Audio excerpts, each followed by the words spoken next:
আসসালামু আলাইকুম। আলহামদুলিল্লাহ। আমরা যে কয়েকদিন আগে কোয়েল পাখির খাঁচাটি বানিয়েছিলাম, তো সেই খাঁচার মধ্যে আজকে প্রথম কোয়েল পাখি রাখতেছি এবং নিচে সেটা যে মুরগির জন্য বানিয়েছি, তো কোয়েল পাখি এবং মুরগি আজকে রেখে আপনাদেরকে দেখাবো এই খাঁচার মধ্যে কোয়েল পাখি এবং মুরগি পালন করার পর কী ধরনের সুবিধা এবং অসুবিধা হয়। তো আজকের ভিডিওতে সব কিছু আপনাদেরকে A to Z বলার চেষ্টা করব। সাথে এরকম খাঁচাটি বানাতে আপনাদের কত টাকা লাগবে এবং কিভাবে পালন করলে আপনাদের সুবিধা হবে, আজকের ভিডিওতে A to Z আপনাদেরকে সব কিছু বলার চেষ্টা করব ইনশাআল্লাহ। তো ভিডিওটি সম্পূর্ণ দেখার চেষ্টা করবেন, না দেখলে কিন্তু বুঝতে পারবেন না। তো বন্ধুরা, কথা না বাড়িয়ে চলুন ভিডিওটি শুরু করি।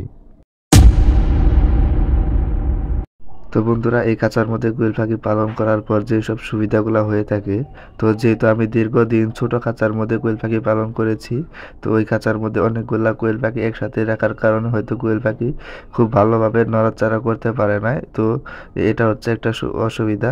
তো যেহেতু এখানে একটা বড় খাঁচা, অনেক বড় একটা সেট আপ দিয়েছি ওদেরকে, তো এখানে খুব খোলামেলাভাবে কিন্তু ওরা খুব সুন্দর করে কিন্তু এখানে ওরা চলাফেরা করতে পারে।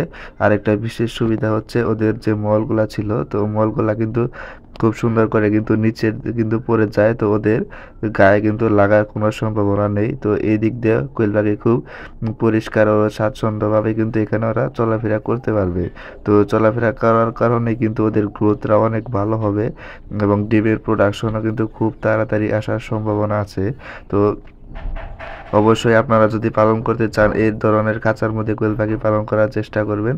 এখানে সত্যি খাঁচার ছোট খাঁচার থেকে এই খাঁচার মধ্যে পালন করা সব থেকে বেশি সুবিধা হয়ে থাকে এবং কোয়েল পাখির সাইজগুলোও কিন্তু অনেক বড় হয়ে থাকে, সেটা আমি এখানে পালন করার পর অবশেষে বুঝতে পেরেছি। তো আমার খাঁচাটি কেমন হয়েছে অবশ্যই কিন্তু আপনারা কমেন্ট করে বলবেন। তো এবার বলবো ওদের খাবার নিয়ে। তো খাবার ওদেরকে এইখানে কিভাবে দিবেন, তো আপনারা যদি চান তো বাহির সাইডে কিন্তু খাবারের ব্যবস্থা করে দিতে পারেন নেট একটু কেটে।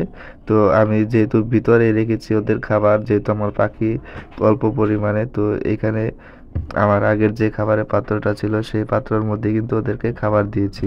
তো ওরা কিন্তু খুব সুন্দর করে সেটার মধ্যে কিন্তু খাবার খেয়ে থাকে।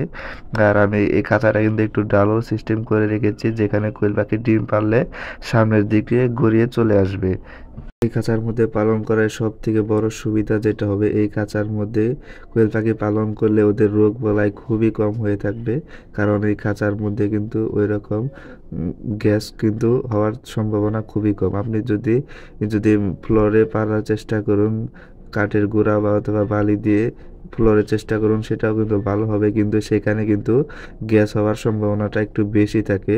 ওদের মলের উপরে ওরা করবে সেই সময় কিন্তু ওদের গ্যাস হওয়ার সম্ভাবনা সব থেকে বেশি হয়ে থাকে এবং রোগবালাই হওয়ার সম্ভাবনা খুবই বেশি থাকে। তো এইভাবে নেটের মধ্যে পালন করা সব থেকে বেশি সুবিধা, রোগবালাইও কম হয়ে থাকবে, আপনারা খুব স্বাচ্ছন্দ্যভাবে পালন করতে পারবেন খোলামেলা একটা জায়গার মধ্যে। তো ওদের গ্রোথ অনেক ভালো হবে, তাড়াতাড়ি কিন্তু ডিম দেওয়ার সম্ভাবনা অনেক বেশি থাকবে। তো এভাবে সব থেকে পালার বেটার মনে করি আমি।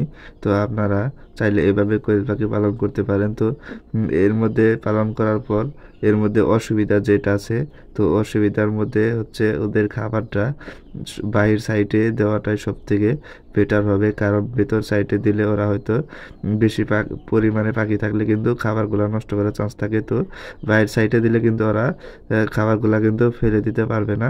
তো বাইরের সাইডে দেওয়ার চেষ্টা করবেন। তো এছাড়া আর কোনো অসুবিধা নাই এই কোয়েল পাখি এই খাঁচার মধ্যে পালন করার।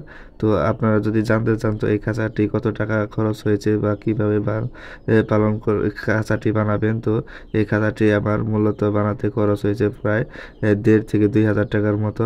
তো আপনারা চাইলে কিন্তু অনায়াসে কিন্তু 200 কোয়েল পাখি এরকম খাঁচার মধ্যে বানাতে পারবেন। তো এই খাঁচাটি আমি কিভাবে বানিয়েছি, তো এই ভিডিওটি কিন্তু আমার এই চ্যানেল আমার এই ভিডিওর কিন্তু ডিসক্রিপশন বক্সে কিন্তু আমি লিঙ্ক দিয়ে দেবো, তো চাইলে আপনারা ওই ভিডিওটি দেখতে পারেন। তো সবাই ভালো থাকবেন। আসসালামু আলাইকুম।